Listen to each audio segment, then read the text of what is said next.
Les usages de l'Empire voulaient que les vassaux se prosternent devant le roi de Perse. Son inspirant, Alexandre invite Grecs et Perses à suivre cet exemple. Manière pour lui d'établir une forme d'égalité entre ses sujets, de faire trouver naturelle la coexistence des cultures grecques et perses. Pour lui, l'équilibre est rétabli. Une ère nouvelle peut s'ouvrir entre l'Occident et l'Orient.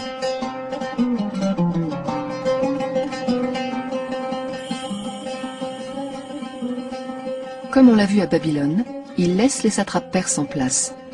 Éminemment politique, cette attitude recueille l'assentiment de la majorité des Perses.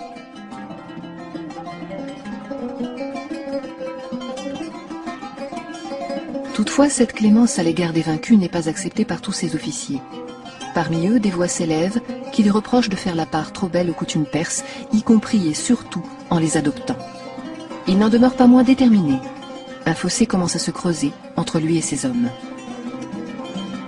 Il quitte Persépolis pour aller se recueillir à Passagardès, sur le tombeau de Cyrus le Grand, comme pour un colloque secret avec le fondateur de cet empire perse qui avait hanté ses rêves.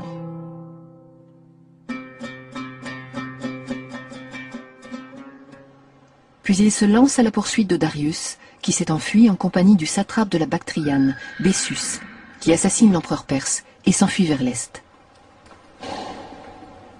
Alexandre le rattrape et, geste fort, le fait exécuter pour régicide. La conquête n'est pas finie pour autant. Alors que ses troupes franchissent les montagnes escarpées de l'Hindu-Kush, elles sont confrontées à une forte résistance. Dans ces régions où l'influence perse est moins présente, Alexandre et ses hommes rencontrent une violente opposition des nomades des steppes de l'Asie centrale. Il n'en sème pas moins derrière lui de nouvelles cités, parmi lesquelles Alexandrie d'Arakosi, c'est-à-dire Gandhar, et l'Alexandrie du Caucase, proche de Kaboul. Il traverse Samarcande, puis atteint Alexandria Ultima, la bien nommée.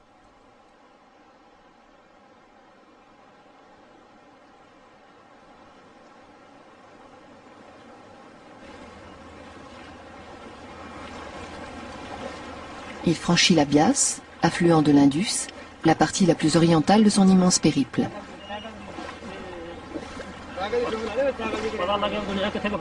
Sur l'autre rive commence le sous-continent indien, avec son climat tropical et la mousson, que les Grecs affrontent pour la première fois.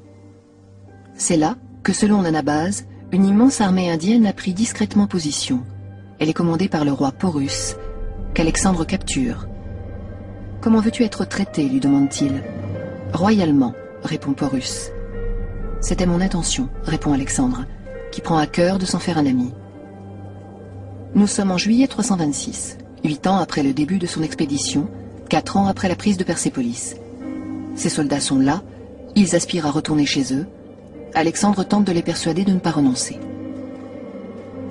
Il veut poursuivre son rêve jusqu'à ce grand océan oriental évoqué dans les récits légendaires des voyageurs revenus de Chine. Les officiers et les soldats campent sur leur position. Pour Alexandre, c'est le désenchantement. Contraint de renoncer, il fait demi-tour avec ses troupes. Rien ne saurait dire sa tristesse devant son rêve désormais inatteignable. Il meurt 3 ans plus tard, le 13 juin 323, d'une fièvre vraisemblablement contractée à Babylone. Il n'a pas encore 33 ans. Il n'a pas fait de testament, car on ne lègue pas les rêves.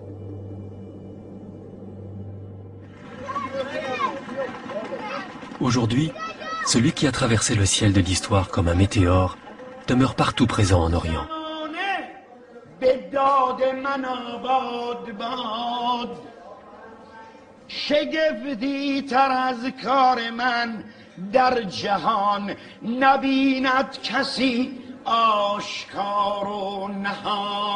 L'art de ce conteur iranien fait revivre le mythe de l'invincibilité du grand conquérant.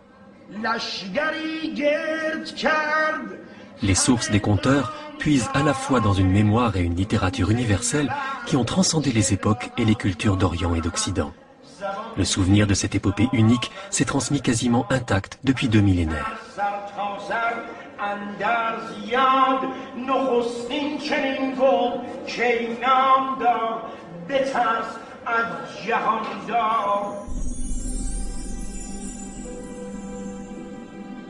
Sur ce bas-relief, le sculpteur a représenté des Perses et des Grecs chassant ensemble, comme pour faire oublier qu'ils se sont longtemps affrontés.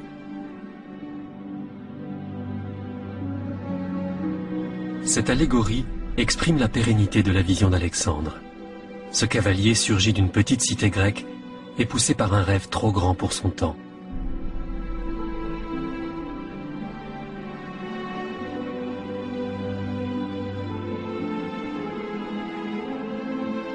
Alexandre le Macédonien, lui, est représenté non pas sous les traits du conquérant qu'il fut, mais comme le successeur de Darius III et de la dynastie achéménide.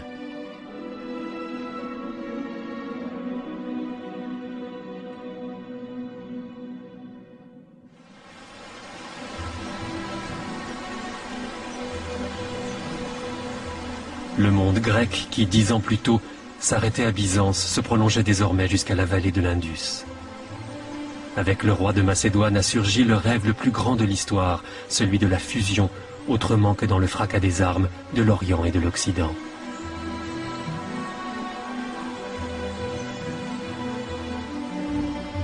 Ce rêve, d'étendre à tous la même loi, comme l'infinie lumière du ciel, s'est interrompu avec lui. D'autres le poursuivront.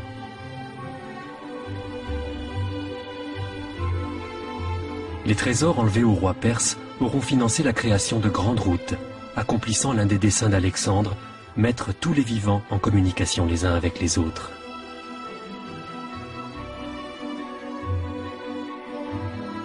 C'est ainsi que, traversant les étendues sans fin d'Eurasie, est apparue la route de la soie, qui reliera pendant 23 siècles la Chine à la Méditerranée.